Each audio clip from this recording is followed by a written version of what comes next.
I'm going to go out on a limb and say that my Wednesday morning is a little bit better than your Wednesday morning. They call it Hump Day, and here I am, Triple I Radio Studios, Justin LeBar.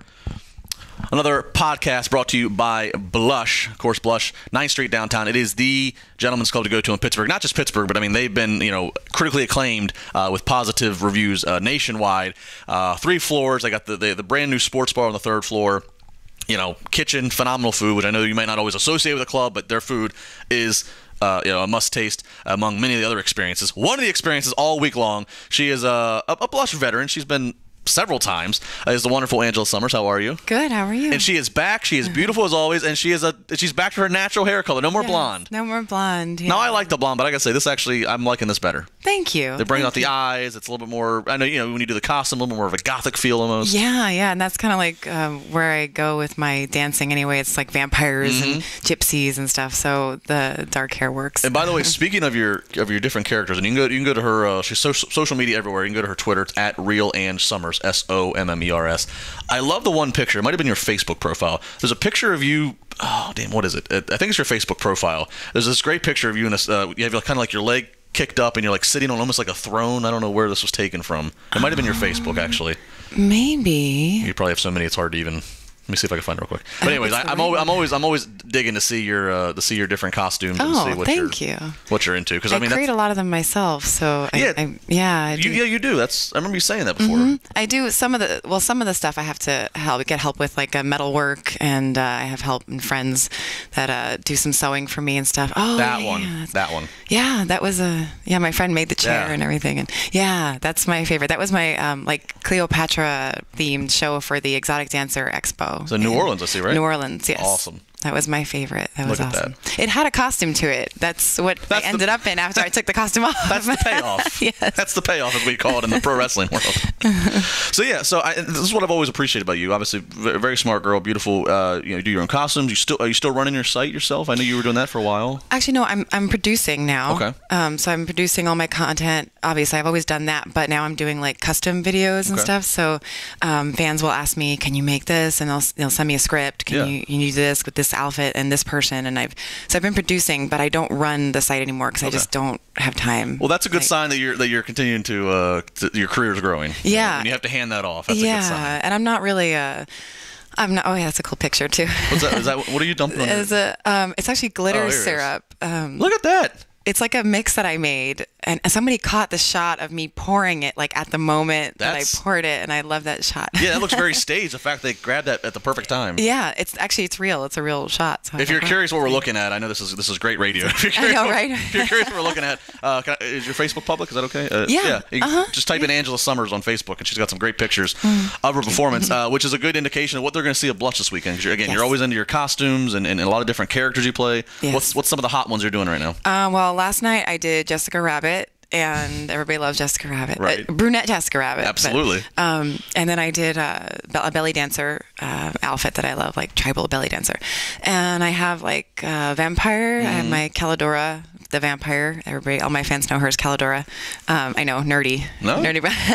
I have vampire. I have Queen of Hearts and Cleopatra. I brought that outfit for the... Do you ever have any funny, because obviously you're traveling a lot, you're being featured a lot, do you have any funny like TSA airport stories of like they end up going through your bag and see some of the stuff? Can you tell us some?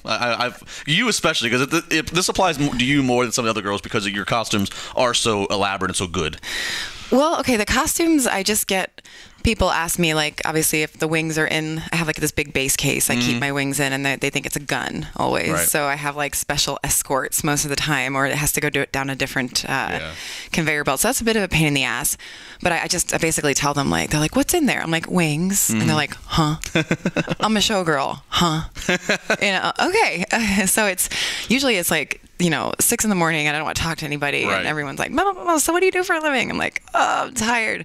But usually people are nice. Makeup on, you just Yeah, well, I try to put something on so I don't scare people in the morning. But please. But actually, the funniest story was from a time that I was doing a shoot in Vegas, and it was a porn shoot. And it wasn't with this. It was, I had toys. So I had like one of those, I had all my vibrators and stuff like that. And then I had the Doc Johnson, the real, like the real skin dildo, right? Okay. So it's really soft and gushy. And it was in the Doc Johnson bag. And it was sitting in my suitcase, and this old guy, this like 70-something-year-old guy, we have to look through your bag. And he puts my bag down. I'm like, oh God, here we go. Opens it up, starts picking through it, and then he grabs the Doc Johnson like toy and he squeezes it. And he's squeezing it like he doesn't know what it is. And I'm like, like it's gonna attack him or something. He's just like, and I'm like, oh my God, this is so horrifying. And then he kind of turned, like he smiled and it was like, okay. And he put it away, but he wasn't being creepy about it. He was just naturally inquisitive about it. Yeah. I'll never forget how red I turned. And yeah, so usually it's like me carrying DVDs, they'll take it out and they'll all start giggling and like, I'm like, would you like some? Yeah, but have you ran into fans on the security line? Not on the security line, but I've, because I posted out sometimes like, hey, I'm at the airport. If somebody's in the airport or like one of my fans, I've had that where they're like, oh, I saw your post and I knew you were in this terminal. So they came by. Once or twice that's happened. Yeah. But I'm not like recognized online or anything. Yeah. It's only if I say, I'm here, and gotcha. Yeah, I got to say, Angela Sommers again at Blush all week long. 2 shows each night, probably. 2 shows a night. 9th Street downtown. You can follow her on social media all over Instagram, Facebook, and Twitter. Yeah, I got to say, you, as we were talking about, doing more producing and got to hand the site off a little bit. It seems as I haven't seen you in a couple of years. It seems like you are really, the last 2 years especially, like your career's really taken off. Does that feel the same to you? I mean, it feels like you're working even more. Like I can't go anywhere without finding a scene of Angela Sommers. I love it. That's good. Yeah, it is good. I'm happy for you. I've actually cut down on doing a lot of film. Okay. I've been doing like my own now. So I stopped because I live in San Diego now, so it's like driving to LA was like a really hard thing because we'd shoot, usually when you're on set, it's like 10 hours, so I would drive in, drive back, and sometimes I'd stay, and it was just getting really hard because I was also on the road for featuring. Right. So like when I'm home, I'm away in LA, and then I was... What motivated the move to San Diego? I mean, obviously beautiful weather, which we said you brought here to Pittsburgh. Yeah, was it just that? I brought it here. I just love San Diego. I love the arts community there. I love the people. I just fit in better there. And I mean, the weather's beautiful in LA too. The weather's beautiful all over Southern California. Sure. But just San Diego, I just fit in. I have a lot of like really close friends there now, and it was just that kind of a vibe, like everyone's community and like family there. You're originally an East Coast girl, aren't you? Mm-hmm. Yeah, Queens. Yeah, Queens. Okay, born and raised. So yeah. Mm-hmm. So Penthouse Pet of the Year. You're doing custom stuff on the website. You obviously have shot scenes for some of the major companies. I mean, what's left on the goal list? What do you want to do next? What's there? I don't really know. I'm kind of just I've been producing more. Yeah. So I bought a house, so I actually have space to. Thank you. My first time buying, so it's exciting and stressful, especially being on the road because I'm trying to get stuff done at home and. But now I have space to produce, so I'm really happy about that. Nice. So I've been doing a little production, and I'm a little more in the fetish world. So I'm kind of testing the waters in different fetishes that I'd like to be producing and starting a new store maybe and stuff like that. And then also dancing on the side. So would you say that's really where like some good money is in the fetish? Could you get like a niche crowd? Is that really where you have like loyal repeat customers? Oh yeah. The fetish community is extremely loyal, and when you get their fetish right, they're like, they love it and they're golden to you, and it's awesome. So I really like that appreciation. Is there one particular fetish that stands out that you're like, okay, that's the moneymaker, that's like the top of the... I think it's different for everyone because you have to really be into the fetish. If you're going to produce it, you kind of have to understand it, and they'll know, like people will know if you're not. So I think the one that like everybody has a lot of fun with right now and makes a lot of money is superheroine.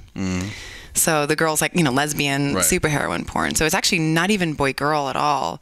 It's all just fight scenes and costuming, and the girls get really into it because of the costumes. The comic world has really come back in the pop culture right now. I mean, the Comic-Cons are the so popular right now. And we all go to Comic-Con and dress up as our characters, and then gallivant around and have fun selling porn at Comic-Con.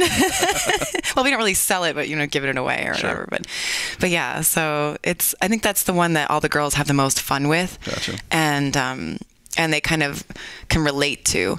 I think other niches, you really like have to be into it to to go down that route, you know? Yeah. Oh, yeah, that's my Miss America. You're Captain America, sorry. America, not Miss yeah. America, Captain. Awesome stuff. Well, Angela, it's always great to see you come in here. Blush, I highly suggest you come down there, not only to see Angela Sommers, but again, the great experience that is the Blush nightclub. You can follow her again on Twitter at RealAngeSommers, SOMMERS. She's on Instagram. She's on Facebook. Tons of sexy and creative imagery to look at. And of course, you can leave a comment, like, subscribe, everything on this video, share it.